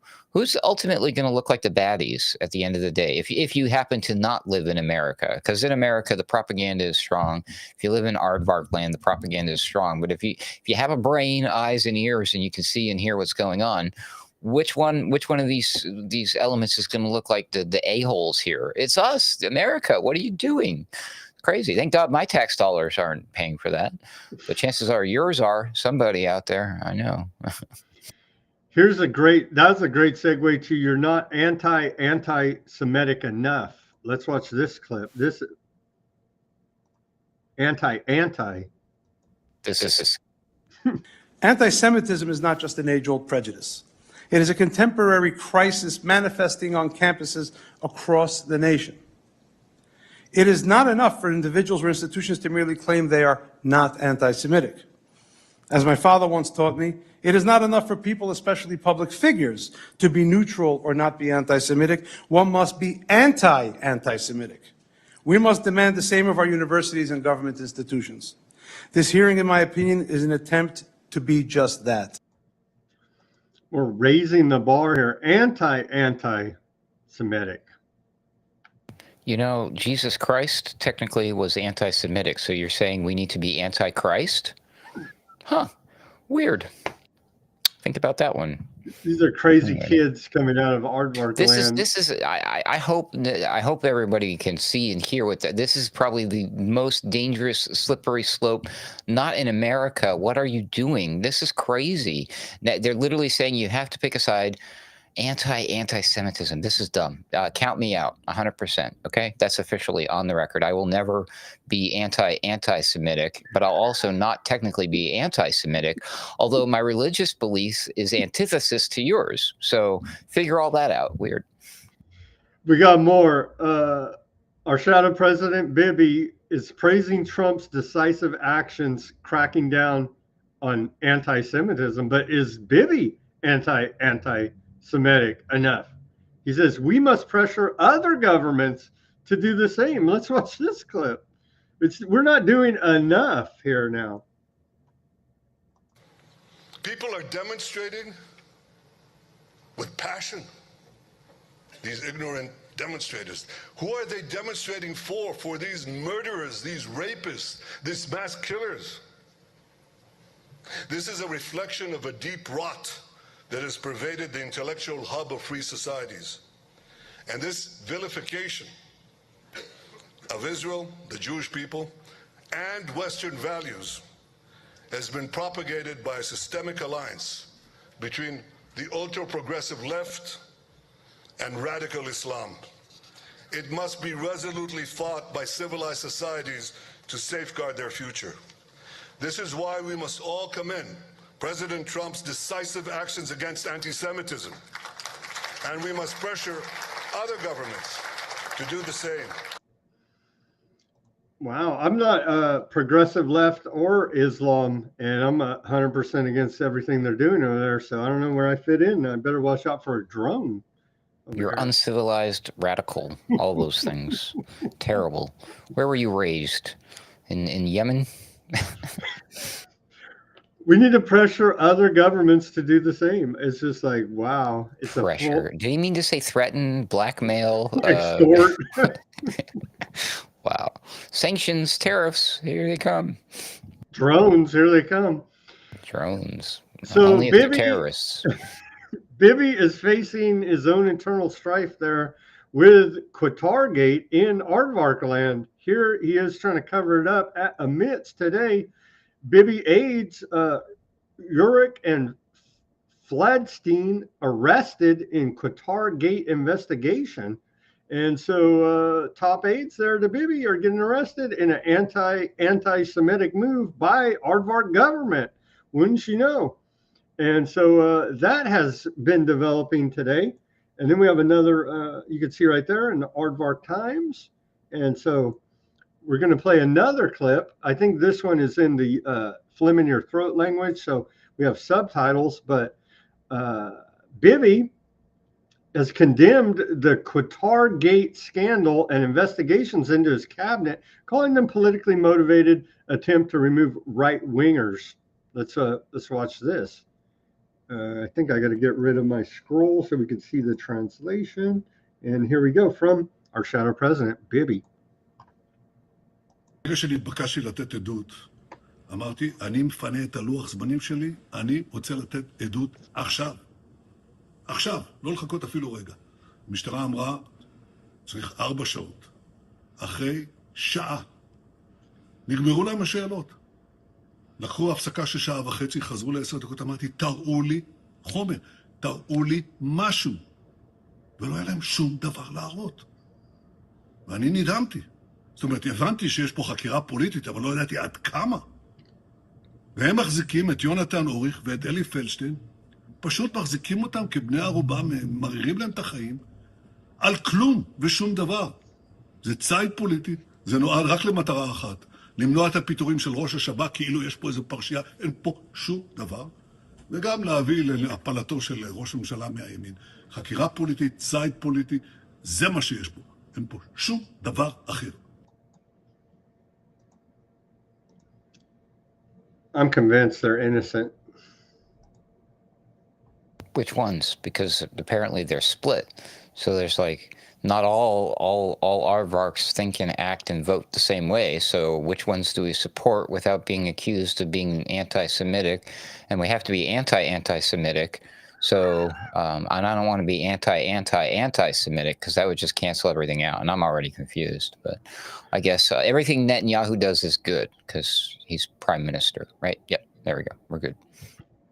Smotrich, again, Aardvark banker, finance minister of Aardvark land, resigned today from his position amid a political rift with National Security Minister Ben Gvir, who has also resigned. The resignation is linked to disagreement over the reinstatement of Knesset member Zevi Sukkot and stalled talks with Ben Gvir's party, the Otzma Yehudit.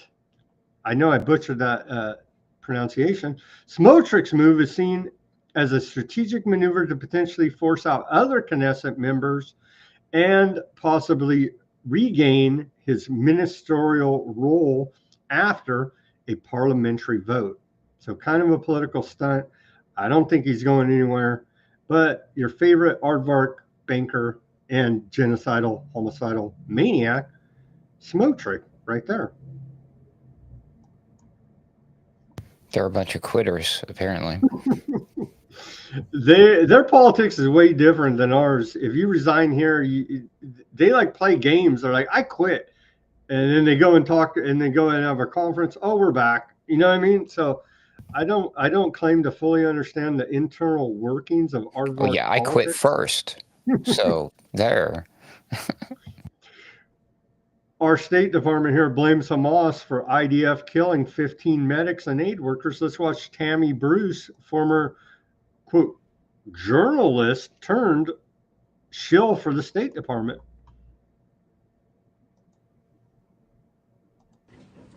Yes, sir. Go ahead.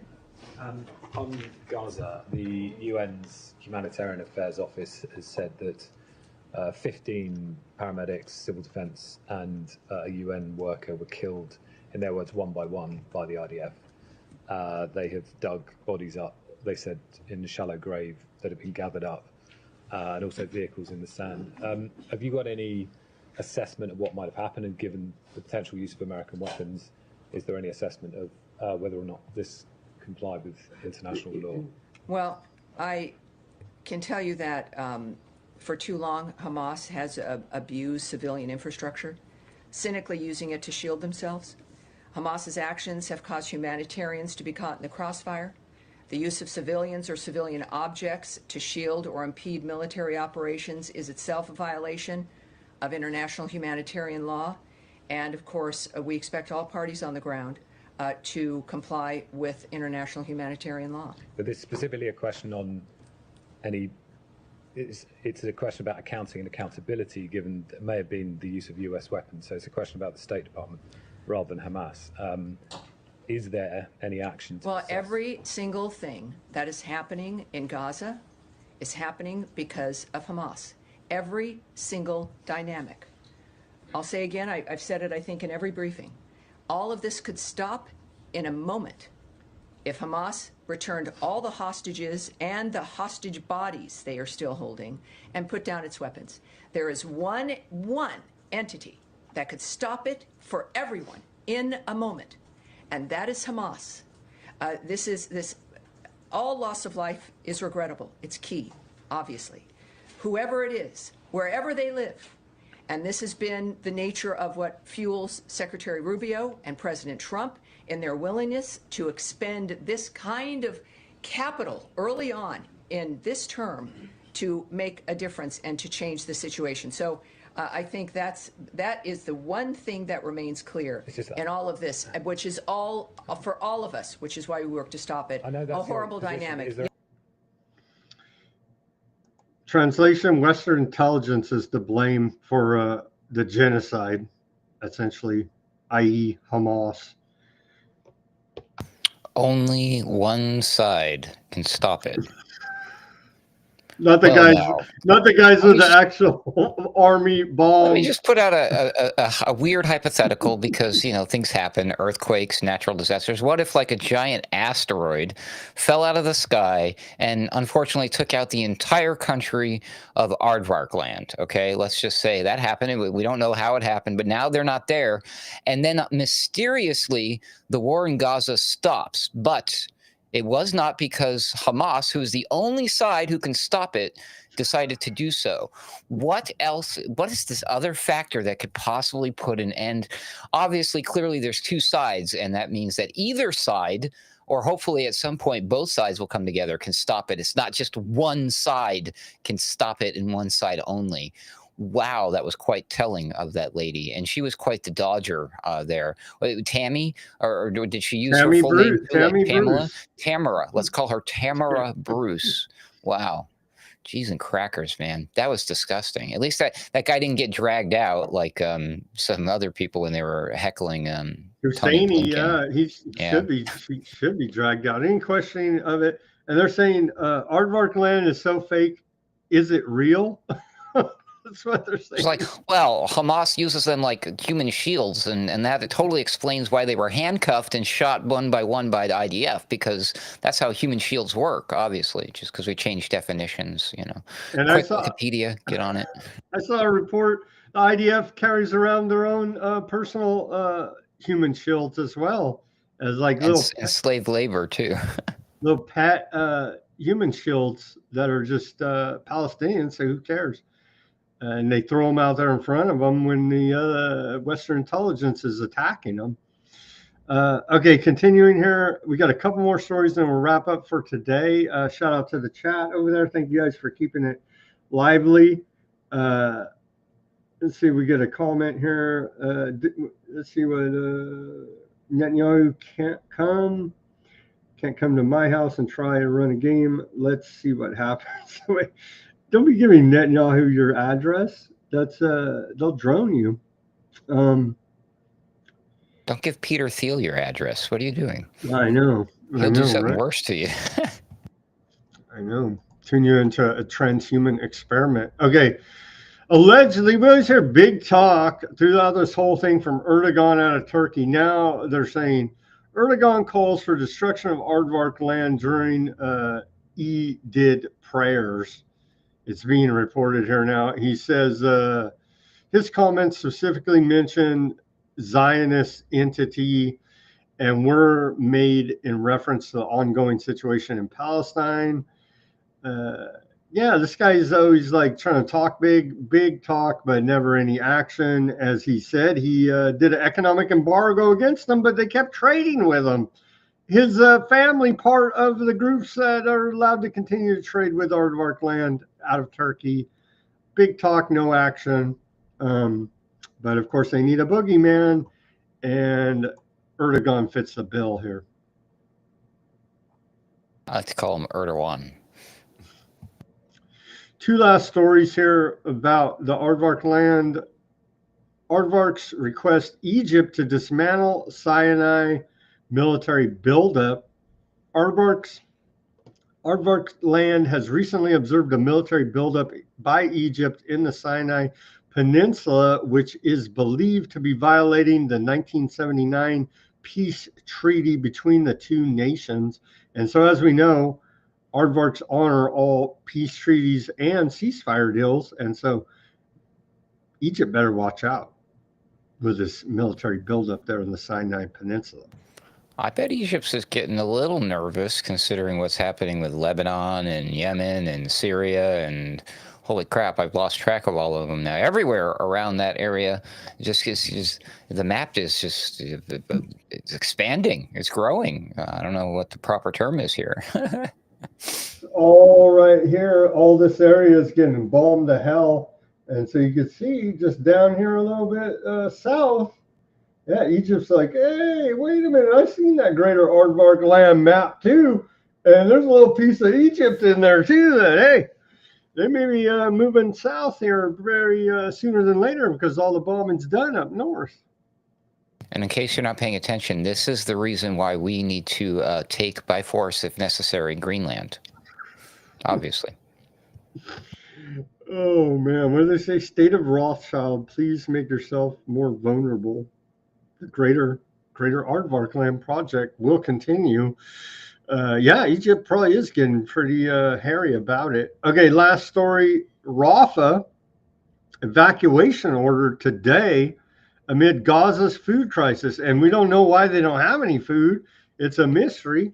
The Aardvark army has issued evacuation orders for the entire city of Rafah in southern Gaza, in the southern Gaza Strip, leading to mass forced displacement among residents. This comes amidst a severe humanitarian crisis in Gaza, where all bakeries supported by the World Food Program are shut down due to a shortage of flour, exacerbating the risk of famine. The World Food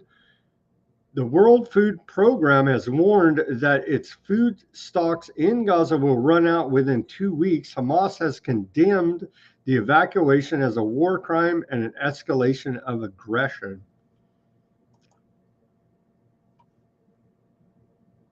The war machine keeps going. The war machine continues, and you will not be staying in Rafah due to forced evacuation by the Aardvarks. And I wonder why they have no food. Oh, because you put up a blockade to block all food going in there. And see this stuff right here. This is, to me, this is like red meat propaganda. They say Hamas, in the name of Allah, the most gracious, the most merciful, blah blah blah, and they say a Hamas prayer. But aren't they just a gladio army of Western intelligence? Because that's sure in the hell what they seem like to me.